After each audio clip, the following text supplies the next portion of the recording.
그의 말씀을 믿는 모든 이들에게 하늘의 영광 비춰주시네.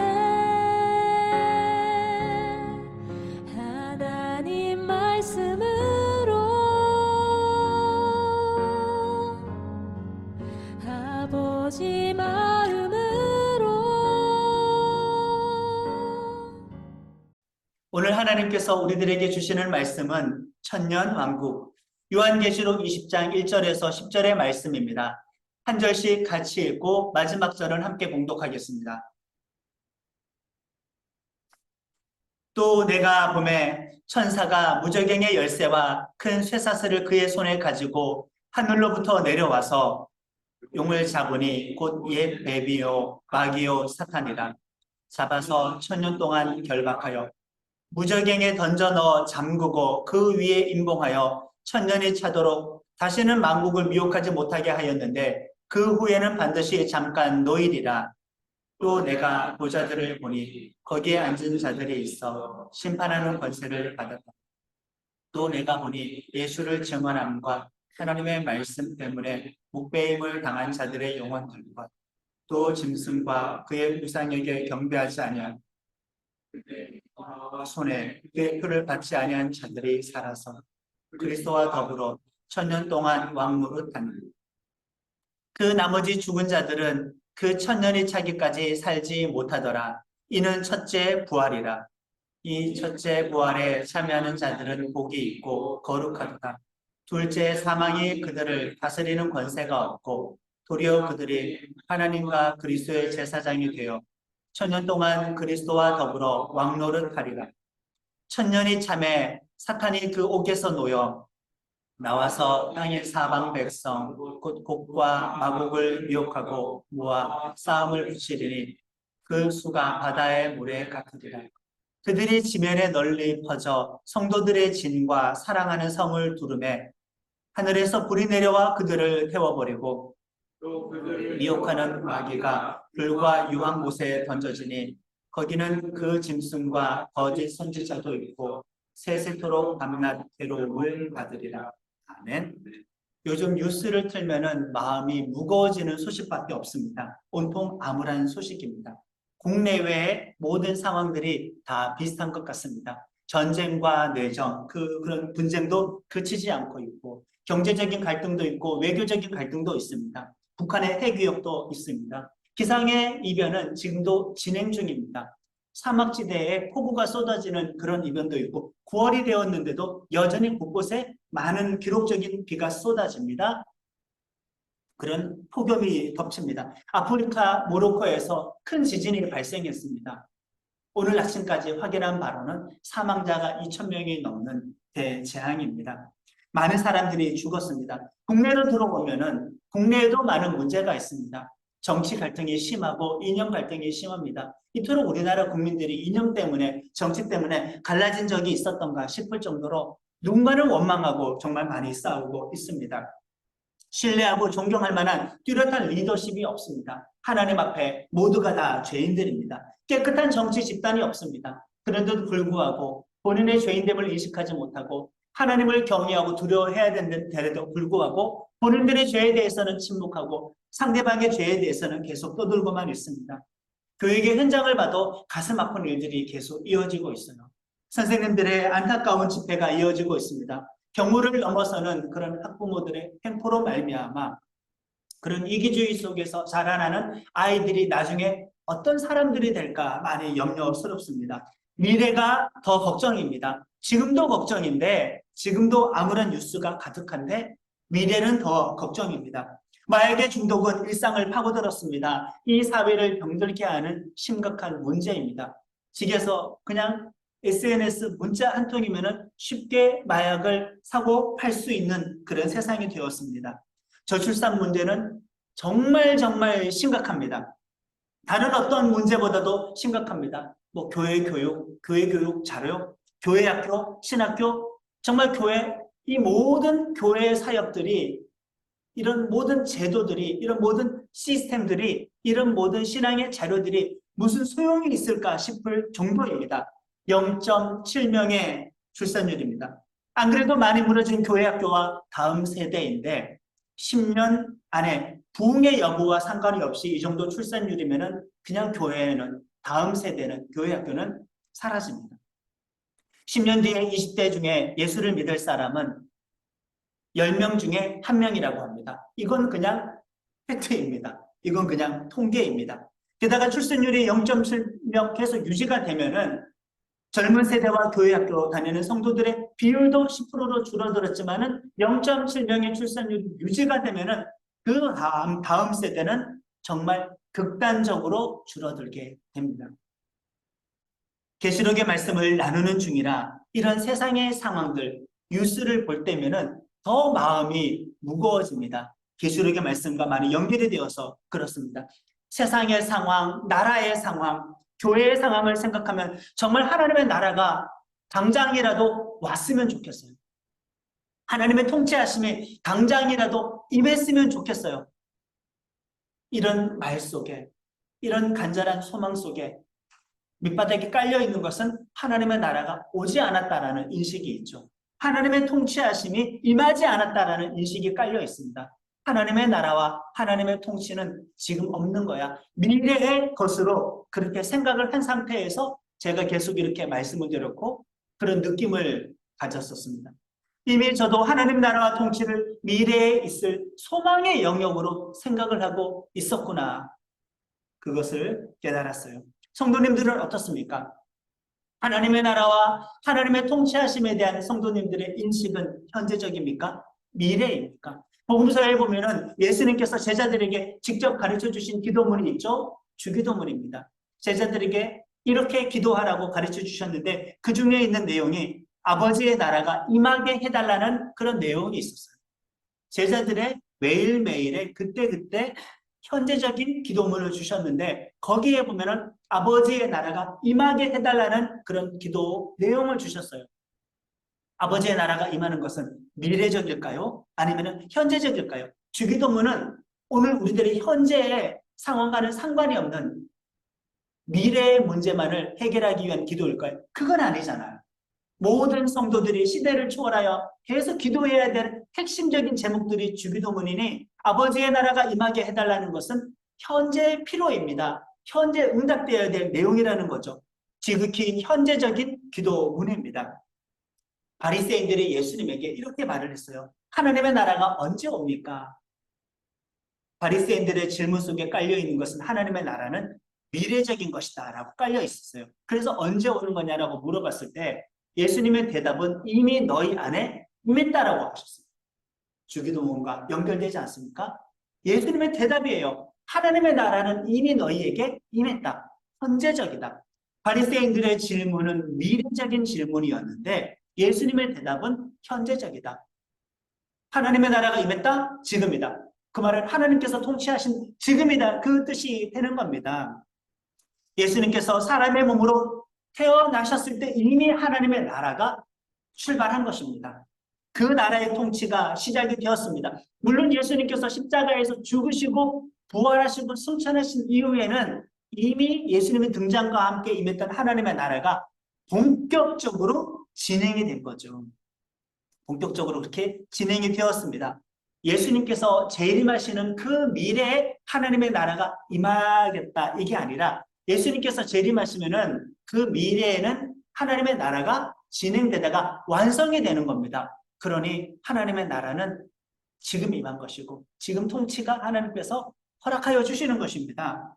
답답한 현실의 상황을 보면서 우리는 하나님의 나라와 하나님의 통치를 자꾸 미래적인 것으로 돌려버리는데 지금 임했다라는 것을 알고 있는 것이 참 중요합니다. 기본적으로 사람들은 왜 이렇게 하나님의 나라와 통치에 대해서 미래로 돌려버릴까?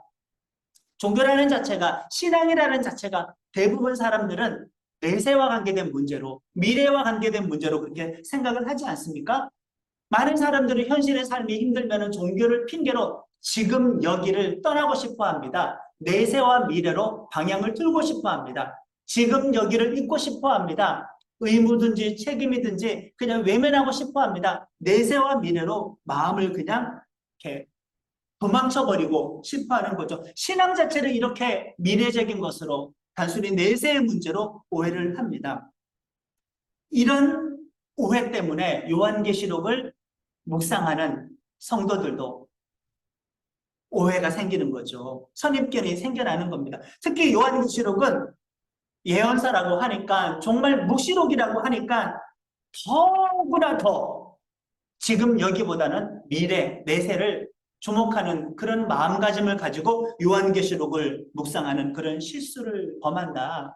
요한계시록을 오로지 미래에 임할 하나님의 나라로 오해를 하면서 많은 사람들이 읽습니다. 그러다 보니까 특별히 요한계시록의 마지막 부분, 이 20장에 나온 오늘 본문이 있지 않습니까? 예수님의 천년 통치, 천년 왕국이라고 이야기하기도 하지만 실제로 천년 왕국이라는 단어는 없어요. 예수님의 천년 통치인데, 이렇게 많은 사람들은 신앙을 미래로 이해하고 하나님 나라와 통치를 미래로 오해를 하고, 요한계시록이 예언서이고 묵시록이다 보니까 또 미래로 예언적인 것으로 오해를 하니 20장의 천년 왕국을 당연히 현재적으로 해석을 하겠습니까? 미래적으로 해석을 하겠습니까? 미래적으로 해석을 합니다. 미래에 예수님께서 오셔서 이 땅에 오셔서 땅에서 천년간 통치하실 것이다. 그때 사탄을 결박하고 왕의 통치를 한다고 다 그렇게 생각을 합니다. 더구나 요한계시록의 마지막 19장부터 22장의 이 환상들을 시간적인 순서로 해석을 해버리니까 이 20장 예수님의 천년 통치를 더구나 더 미래로 오해를 하죠. 왜요? 19장의 내용이 무엇이었습니까? 예수님 재림하시고 혼인잔치가 있었습니다. 어린 양의 혼인잔치가 있었어요. 예수님 재림하시고 혼인잔치가 있었네? 천국잔치가 이미 있었네? 그게 19장이니까 19장 다음에 나오는 20장의 천년왕국은 예수님 재림 이후의 내용이겠지. 그러니 이 천년왕국을 더 미래적인 일이라고 생각을 해버립니다. 20장 다음이 무엇인가요? 21장과 22장인데 거기는 요한계시록에서 새하늘과 새 땅, 새 예루살렘을 이야기합니다. 그러니 더 연결해서 예수님의 천년 통치를 미래야, 이건 미래야. 하나님의 나라가, 하나님의 통치가, 예수님의 왕권이 미래랑만 연결을 시켜버리면은 지금 이 세상은 보호하는 이가 없는 걸까요? 하나님께서는 개입하지 못하는 걸까요? 그렇지 않죠. 19장부터 22장의 환상의 내용들은 시간 순서가 아닙니다. 이미 우리는 계시록을 계속 묵상하면서 알고 있어요. 요한계시록의 환상은 계속 같은 환상이 반복이 되고 있다는 사실을 알고 있습니다. 그냥 이거예요. 쉽게 말을 하면은 가나다라, 가나다라, 가나다라에 가나다라, 가나다라, 가나다라인데, 그러면 세 번째 나온 가나다라에서 나가 있다고 쳐요. 나가 있는데 이 나가 앞에 있는 라보다 요한계시록의 구조상 뒤에 있지만은 나가 라를 앞서지는 못하죠. 그 이전의 내용이 되는 것 아니겠습니까? 이해하시겠죠? 그런 의미예요. 그러니까 20장이 이 환상의 순서들을 시간 순서로 생각하지는 말아야 하는 겁니다. 계속 반복적으로 이미 했던 말이에요. 했던 환상이에요. 내용만 다르지 주제는 똑같습니다. 오늘 본문에 나온 천년 통치는 그러면 어떤 의미이냐? 예수님께서 오셨을 때 하나님 나라가 왔다고 이미 했어요. 바리새인들의 질문에 그렇게 대답을 했단 말이에요. 예수님께서 초림하셨을 때 하나님의 나라가 시작이 되었으니 예수님의 재림 때까지 이 시기를 예수님의 천년 통치라고 우리는 이해해야 합니다. 예수님의 천년 통치 시기는 따로 있는 특정한 시기가 아니에요. 문자적으로 천년을 해석하면 안 됩니다. 상징적인 숫자입니다. 상징적인 기간으로 재림 전까지 교회의 시기를 예수님께서 다스리는 시기로 이해해야 합니다. 물론 전천년설이라는 복잡한 말이 있고 후천년설이라는 복잡한 말이 있는데 교회 시대 전체를 뜻하는 것이기 때문에 말을 하자면 무천년설이 더 성경적이고 정확합니다. 지금 우리는 그 시대를 살아가고 있어요. 지금 우리는 20장에 해당되는 시대를 살아가고 있습니다. 미래의 기간이 아니라 현재 진행형이다. 초기 교회 3세기 동안은 전천년설이든지 무천년설이든지 어쨌든 예수님이 이 땅에 오셔가지고 천년을 다스린다.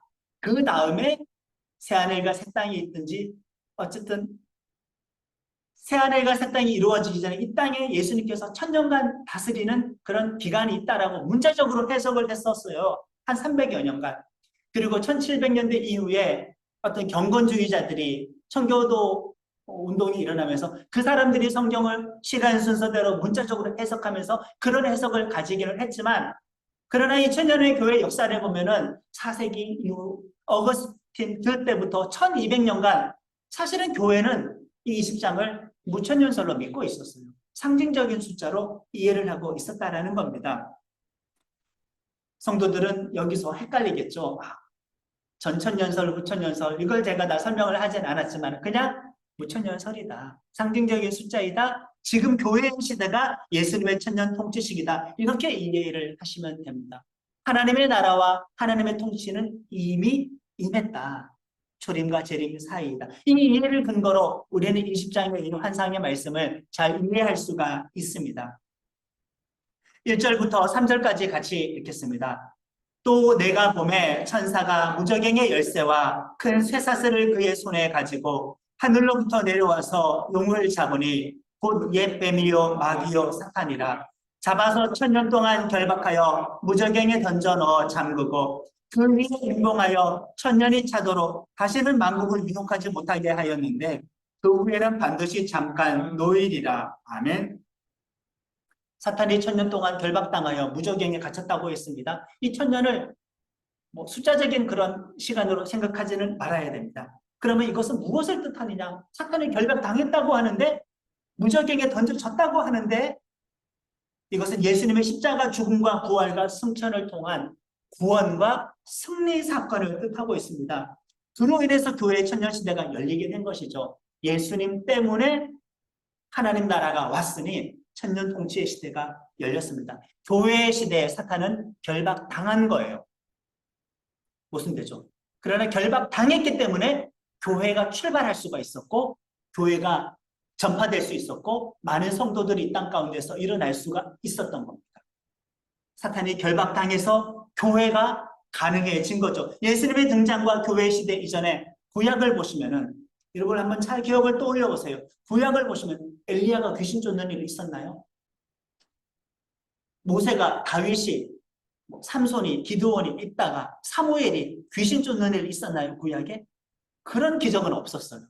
직접 귀신을 드러내어서 쫓아내는 사건은 구약에는 한 건도 없었습니다. 왜요? 사단이 결박되지 않았으니까.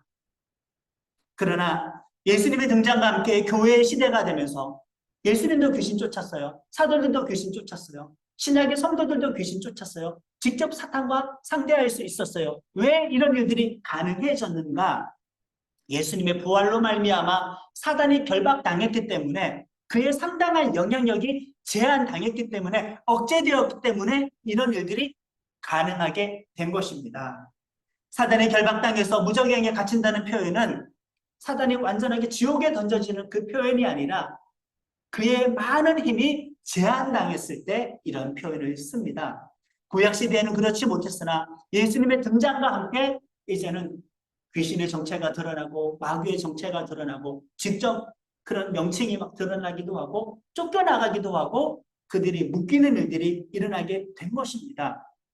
마태복음에서 예수님은 귀신을 쫓아내시면서 이런 말씀을 하셨어요. 내가 성령을 힘입어 귀신을 쫓아내는 것이면은 하나님의 나라가 이미 너희에게 임했느니라.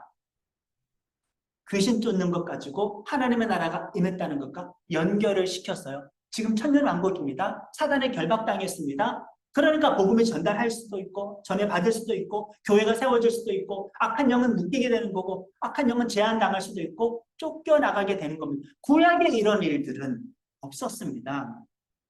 누가복음 10장 18절 같이 읽겠습니다. 예수께서 이르시되 사탄이 하늘로부터 번개같이 떨어지는 것을 내가 보았노라. 아멘. 재림 전이잖아요. 새하늘과 새 땅 임하기 전이잖아요.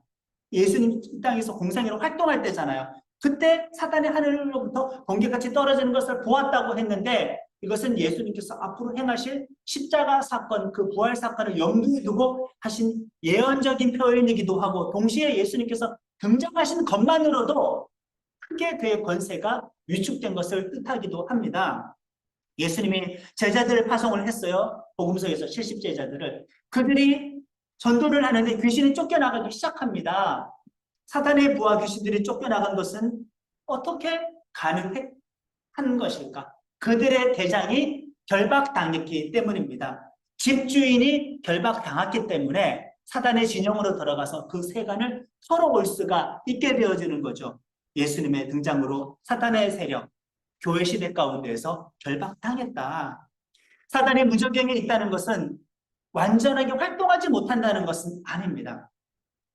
그에게 속한 두 짐승들이 있고요. 666의 표를 받은 자들이 있고요. 여전히 악의 영향력에 사주를 받아서 일하는 자들이 있기 때문입니다. 그러나 하나님께서 이 사단을 결박하셔서 왕노릇 하시는 천년왕국의 시대가 되었기 때문에 우리는 오늘까지 나아와 교회의 명맥을 이어가면서 하나님을 예배할 수가 있게 되었다. 4절 말씀을 함께 합니다. 또 내가 보자들을 보니 거기에 앉은 자들이 있어 심판하는 권세를 받았더라. 또 내가 보니 예수를 증언함과 하나님의 말씀 때문에 목배임을 당한 자들의 영혼들과 또 짐승과 그의 우상에게 경배하지 아니하고 그들의 이마와 손에 그의 표를 받지 않은 자들은 살아서 그리스도와 더불어 천년 동안 왕노릇하니. 아멘. 악에 대하여 완전한 억제는 아니다. 최종적인 억제는 아니다. 완벽한 제거와 그 차단은 아니다. 여전히 4절 말씀을 보면은 여전히 세상에서는 악이 있고 악이 활동하고 교회와 성도들은 핍박당하고 죽임을 당하기도 합니다. 마귀의 영향력과 귀신의 활동은 지금도 인간의 배후에, 세상의 배후에 숨어서 활동을 하고 있습니다. 그러면 이 기간 동안 예수님의 초림과 재림 사이, 이 교회의 시대, 이 천년왕국 시대에 예수 믿다가 죽은 성도들은 어떻게 될까? 4절에 보시면은 살아서 그리스도와 더불어 천년 동안 왕노릇하니라고 했습니다. 예수 믿다 죽은 사람들은 살아난다고 했어요. 근데 아직 예수님 재림 전이잖아요. 새하늘과 새 땅이 이루어지기 전이잖아요. 그럼 여기서 산다는 말은 무엇일까? 지금 우리가 예수 믿다 죽으면 죽어서 우리들의 영혼이 천국 가는 것, 그것을 살았다고 표현을 하는 것입니다. 죽은 성도들의 존재가 소멸되지 않고 하늘 보좌가 있는 천국으로 올라갑니다. 이것이 살아난 것입니다. 그것이 성도들의 첫째 부활이고 그곳에서 성도들은 예수님과 더불어 왕노릇을 하고 있다. 땅의 성도들도 하나님으로부터 왕의 권세를 위임받았기 때문에 신문상 이곳에서도 우리들은 여전히 왕노릇을 하고 있다. 그러면 우리가 예배할 수 있는 거고 예수 믿을 수 있는 거고 선교할 수 있는 거고 영적 전쟁을 할 수 있어요. 사단이 결박당했고 예수님께서 통치하시니까 교회 활동이, 성도의 활동이 가능한 겁니다. 6절의 말씀을 함께 합니다. 이 첫째 부활에 참여하는 자들은 복이 있고 거룩하도다. 둘째 사망이 그들을 다스리는 권세가 없고 도리어 그들이 하나님과 그리스도의 제사장이 되어 천년 동안 그리스도와 더불어 왕노릇하리라. 아멘. 우리는 복된 자들입니다. 예수 믿고 이대로 죽어도 첫째 부활에 참여하니까 거기서 기다리면은 예수님 재림할 때 둘째 부활도 하게 될 거예요. 새하늘과 새 땅에. 계시록 21장과 22장에 그 시기에. 그런데 불신자들은 어떻게 되는가? 교회의 시대 동안 이들이 하나님을 여전히 안 믿는다면, 여전히 사단에게 속아서 불신자의 위치에 고집스럽게 머물러 있다고 한다면, 그 상태로 그들이 죽게 된다면 그들은 죽어서 천국 가는 첫째 부활을 경험하지 못하게 됩니다. 영혼도 죽은 자가 되어서 영혼이 사망의 자리에, 형벌의 자리에 갇히게 되는 둘째 사망에 처하게 됩니다. 예수 안 믿다 죽으면 일단 죽어요. 몸은. 성도도 죽죠. 그러나 불신자들은 몸만 죽는 게 아니라 영혼도 죽게 되어서 영원한 심판의 자리에 갇히기 때문에 둘째 사망에 처하게 되는 겁니다. 그때 성도들은 천년 동안, 교회의 시대 동안 예수님 재림할 때까지 예수님과 더불어서 왕노릇을 하게 되는 거죠. 우리는 정말 복이 있는 사람들입니다. 우리는 정말 거룩한 하나님의 백성입니다. 아직 예수님의 재림 전입니다. 교회의 시대입니다. 이때 이런 일들이 지금 일어나고 있다고 계시록 20장이 말씀하고 있습니다. 교회 시대 성도들도 죽죠. 불신자들도 똑같이 죽습니다. 몸의 죽음은, 첫째 죽음은 성도나 불신자나 똑같이 경험하지만 첫째 부활, 하느님의 보좌 앞으로 부름받아가는 첫째 부활은 성도들만 경험하게 된다. 우리에게는 둘째 사망은 없습니다. 첫째 사망만 있어요. 몸의 죽음만 있습니다. 불신자들에게는 둘째 사망도 기다리고 있습니다. 교회의 시대에 이렇게 성도가 승리하고 불신자들이 패배하는 일은 누가 결박당했기 때문에? 사단이 결박당했기 때문에, 무적행에 갇혀있기 때문에 가능합니다. 7절의 말씀을 읽겠습니다. 천년이 참에 사탄이 그 옥에서 놓여. 그런데 교회의 시대, 천년 통치가 끝나갈 무렵, 말하자면 예수님의 재림이 임박한 그 어느 시점에서는 사단이 풀려나게 됩니다. 이 말은 억제되었던 악의 활동이 폭발적으로, 더 공격적으로, 더 직접적으로 이 세상에 일어나게 될 것이다. 활동할 시기가 옵니다. 악이. 9절도 함께합니다. 그들이 지면에 널리 퍼져 성도들의 진과 사랑하시는 성을 그림에 하늘에서 불이 내려와 그들을 태워버리고 교회의 시기가 끝나가고 예수님의 재림이 가까워오는 그 어느 시대, 종말의 시대에 사단의 세상의 모든 세력들을 모아서 성도와 교회를 정말 진지하게 대대적으로 직접적으로 공격하고 박해하는 그 일들이 일어나게 될 것이다.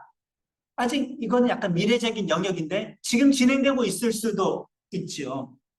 교회와 성도에 대해서 이때는 그냥 대놓고 종교의 자유도 없이 물리적으로 괴롭히는 그런 핍박의 시대가 다가오게 될 것입니다. 이것도 재림전 교회의 시대입니다. 천년왕국의 끝자락입니다. 10절의 말씀을 함께합니다. 또 그들을 미혹하는 마귀가 불과 유황 못에 던져지니 거기는 그 짐승과 거짓 선지자도 있어 세세토록 밤낮 괴로움을 받으리라. 아멘. 그러나 마지막 때 사단의 바라기도 불구하고 예수님께서 오셔서 어떻게 하시느냐? 하나님은 교회와 성도를 보호하시고 예수님은 오셔서 그들을 심판한다. 여기의 심판은 교회의 시대 동안 잠깐 결박했다가 풀어주는 임시적인 심판이 아니에요. 임시적인 억제가 아니에요. 최종적인 심판이에요. 영원한 억제입니다. 더 이상 활동하지 못하도록 불과 유황에 던져버립니다. 그렇다고 해서 악의 존재가 소멸될까요? 소멸되지도 않습니다. 그러니 악의 존재들은 더 끔찍한 결말을 맞이하게 됩니다. 소멸되지도 못하고 영원한 형벌에 놓이게 됩니다. 사탄과 사단의 부하도 그에 가담하는 모든 사람들도 영원한 고통에 들어갑니다. 세세토록 밤낮 괴로움을 받으리라. 소멸되지도 못하고 형벌을 받게 됩니다. 12절부터 14절을 읽겠습니다. 또 내가 보니 죽은 자들이 큰 자나 작은 자나 그 보좌 앞에 서 있는데 책들이 펴있고 또 다른 책이 펴졌으니 곧 생명책이라. 죽은 자들이 자기 행위를 따라 책들에 기록된 대로 심판을 받으리. 바다가 그 가운데에서 죽은 자들을 내주고 또 사망과 음부도 그 가운데에서 죽은 자들을 내주매 각 사람이 자기의 행위대로 심판을 받고 사망과 음부도 불못에 던져지니 이것은 둘째 사망 곧 불못이라. 아멘. 교회의 시대 끝, 예수님의 천년 통치의 그 끝 무렵, 그 마지막 때에 최후의 고난과 최후의 심판 때까지 믿음을 지키는 사람들은 누구인가? 생명책에 기록된 사람들이다. 생명책에 기록된 믿음의 성도는 보상을 받게 되는 겁니다. 생명책에 기록되지 못하면 심판을 받게 되는 것이죠. 자, 보시면은 심판의 기준이 생명책에 기록이 된 건데 무엇을 강조합니까? 12절에 자기의 행위를 따라, 13절에 각 사람이 자기의 행위대로 믿음을 따라라고 했으면 좋겠는데 행위를 정말 많이 강조했습니다. 믿음은 행위와 함께한다. 믿음은 삶과 함께한다. 생명책에 기록된 자들은 첫째 부활에 참여하는 자들입니다. 그렇지 못하는 자들은 영적인 죽음, 둘째 죽음에 처하게 됩니다. 첫째 부활에 참여한 자들은 교회의 시대가 끝날 때 예수님의 재림으로 최후의 심판 이후에는 계시록 21장과 22장에 있는 새하늘과 새 땅에서 두 번째 부활로 나타나 영생을 누리게 됩니다. 천년 왕국은 미래가 아닙니다. 하나님 나라, 하나님의 통치는 단순하게 미래가 아닙니다. 교회의 시대, 지금입니다. 지금 예수 믿고 죽은 성도들은 천국에서 왕노릇을 하고 있습니다. 그런데 그들은 예수님 재림한 이후에는 영원토록 왕노릇을 하게 될 부활의 몸을 물려받게 될 것입니다.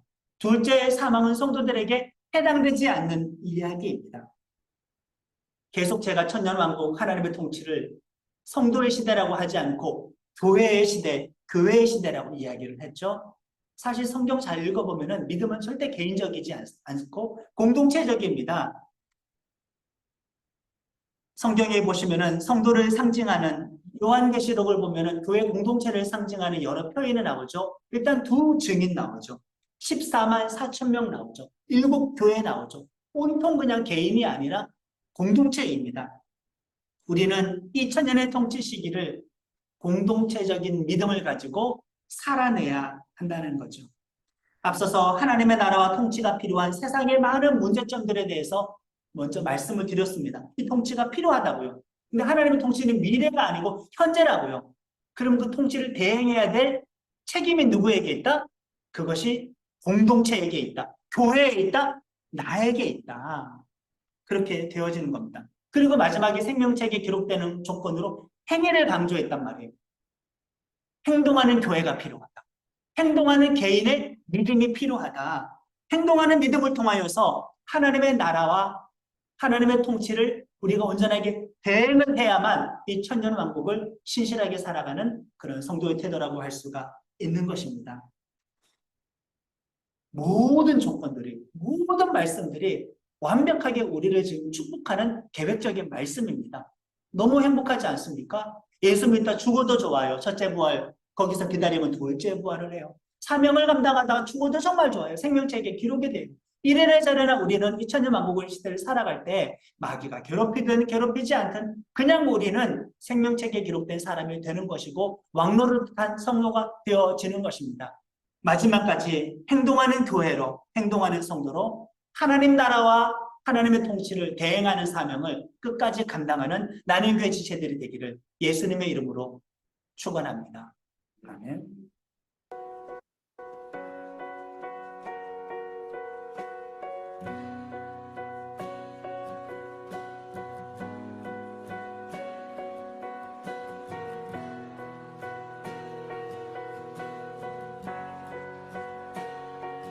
주의 나라가 임할 때 하나님 임재하실 때 예배가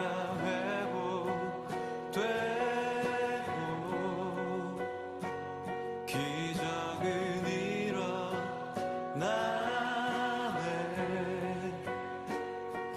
전능하신 주 영원하신 능력의 통치자 자유가 선포되어 주 백성 돌아오네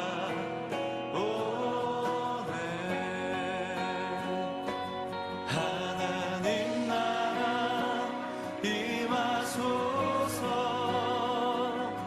영광과 존귀 능력과 위엄 놀라운 사랑의 기적의 하나님 지금 이곳에 오소서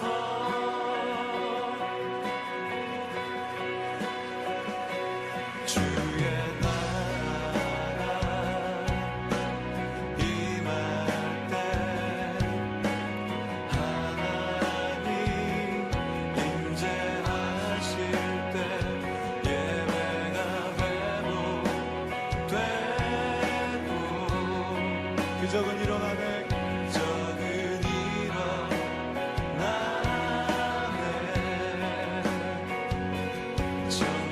전능하신 주 영원하신 능력의 통치자 자유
말씀 하나님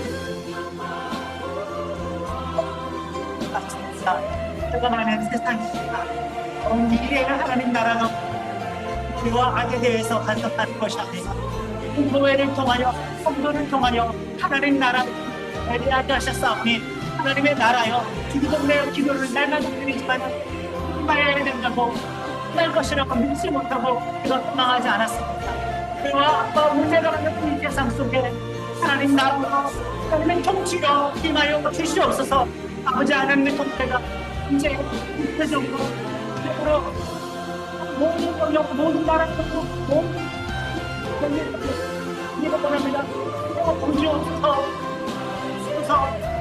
이루어지고 하나님의 진짜 원합니다. 하나님 우리가 하시기를 원합니다. 하나님께서 결국에 주셨으므로 구애라는 것이 생겼고 예배라는 것이 생겼고 그것이 이루어지고 오늘까지 이루어졌다오니 그래서 천년을 갔으니 부진하게 자유를 얻어 동물자가 되었습니다. 성도가 되었습니다. 무엇보다도 첫째 구원과 분수구원의 약속을 받은 자가 되었습니다. 하나님여 더욱더 사랑으로 나를 결박하시고 성령으로 더욱더 역사하여 주시옵소서. 교회를 부흥케 하시고 은과 믿음으로 하나님의 몸뚱이를 세워주셔서 축복이 통로가 되게 하여 주옵소서.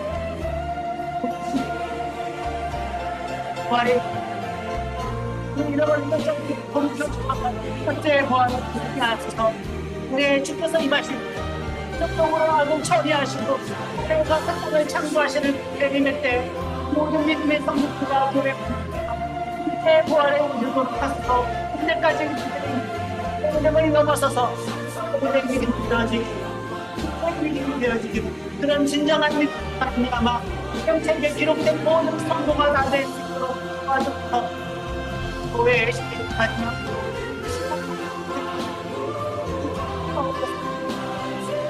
생각해 뭉쳤고 이미 이겼습니다. 우리가 여기가 있어야해서 세자의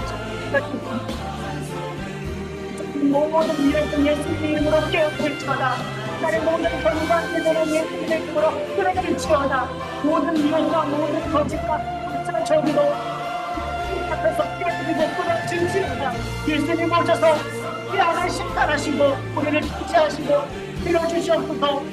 우리가 세 땅이 가운데 이루어지기를 원합니다. 이루어지기를 원합니다. 이루어지기를 원합니다.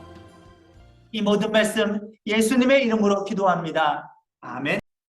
하나님 아버지의 사랑과 예수님의 은혜와 성령님의 감동 감화 영원히 동행하심이 천년왕국 그리스도의 권세를 위임받아 왕노릇하며 하나님의 나라와 하나님의 통치를 대행하기로 결단하고 다짐하는 나눔교회 지체들에게 지금부터 영원토록 함께하여 주시기를 간절히 축원하옵나이다. 아멘. 그의 말씀은 믿는 모든 이들에게 하늘의 영광 비춰주시